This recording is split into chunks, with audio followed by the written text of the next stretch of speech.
Hello everyone, welcome again to my YouTube channel. In this video, let's talk about मुषा।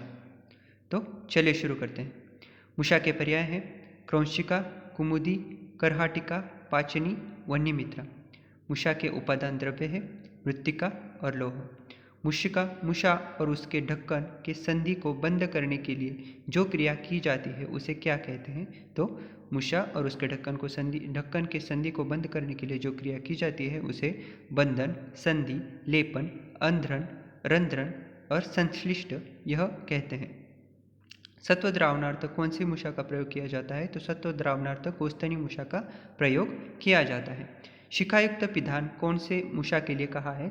शिखायुक्त पिधान गोस्तनी मुषा के लिए कहा है, जिसका ढक्कन शिखायुक्त चोटी के समान होता है।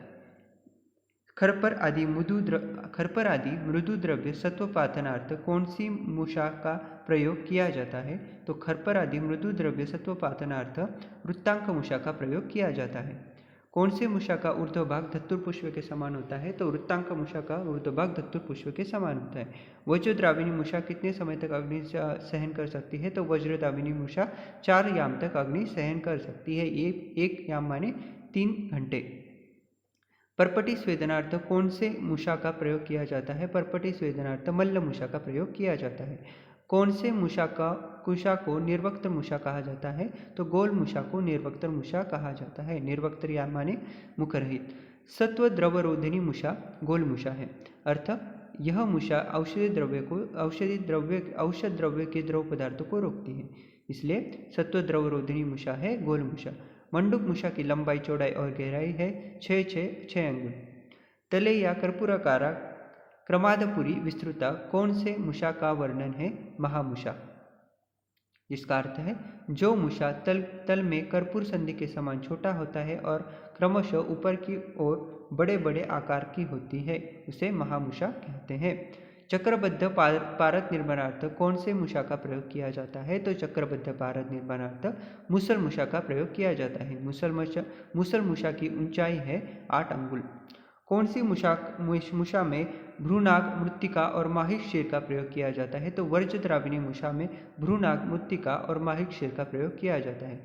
कौन सी मुषा 1 याम तक अग्नि सहन कर सकती है? तो वर मुषा 1 याम तक अग्नि सहन कर सकती है। 1 याम माने 3 घंटे। कौन से मुषा में रक्त वर्ग का प्रयोग किया जाता है? तो वर्ण मुषा में रक्त वर्ग का प्रयोग किया जाता है। कौन से मुषा 2 याम तक अग्नि सहन कर सकती है? तो गार मुषा 2 याम तक अग्नि सहन कर सकती है। कौन सी मुषा में श्वेत वर्ग के द्रव्यों का प्रयोग किया जाता है? तो रुप्य मुषा में श्वेत वर्ग के द्रव्यों का प्रयोग किया जाता है। फिर से एक बार देखते हैं। रुप्य मुषा में श्वेत वर्ग के द्रव्यों का प्रयोग किया जाता है।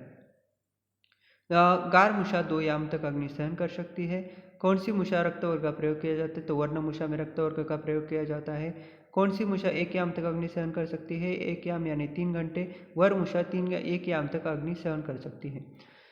कौन सी मुषा में भ्रूणाग, मृत्तिका और माहिक क्षीर का प्रयोग किया जाता है? तो वर्जद्राविणी मुषा में भ्रूणाग, मृत्तिका और माहिक क्षीर का प्रयोग किया जाता है। चक्रबद्ध पारद निर्माणार्थ कौन से मुषा का प्रयोग किया जाता है? तो चक्रबद्ध पारद निर्माणार्थ मुसल मुषा का प्रयोग किया जाता है, जिसकी ऊंचाई है 8 अंगुल।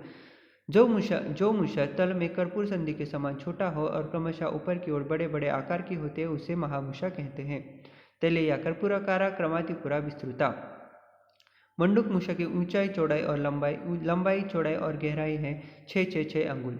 सत्व द्रवरोधिनी मुषा है गोल मुषा, यानी कि जो मुषा औषधि द्रव्य के द्रव पदार्थों को रोकती है उसे गोल मुषा कहते हैं। कौन सी मुषा को निर्वक्त्र मुषा कहा जाता है? गोल मुषा को निर्वक्त्र मुषा कहा जाता है क्योंकि वह मुखरहित होती है। परपटी स्वेदनार्थ कौन से मुषा का प्रयोग किया जाता है?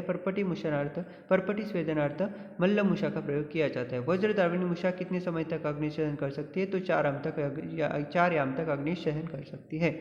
कौन सी मुषा का ऊर्ध्व भाग धतुर पुष्प के समान होता है? तो मृत्तांक मुषा का ऊर्ध्व भाग धतुर पुष्प के समान होता है।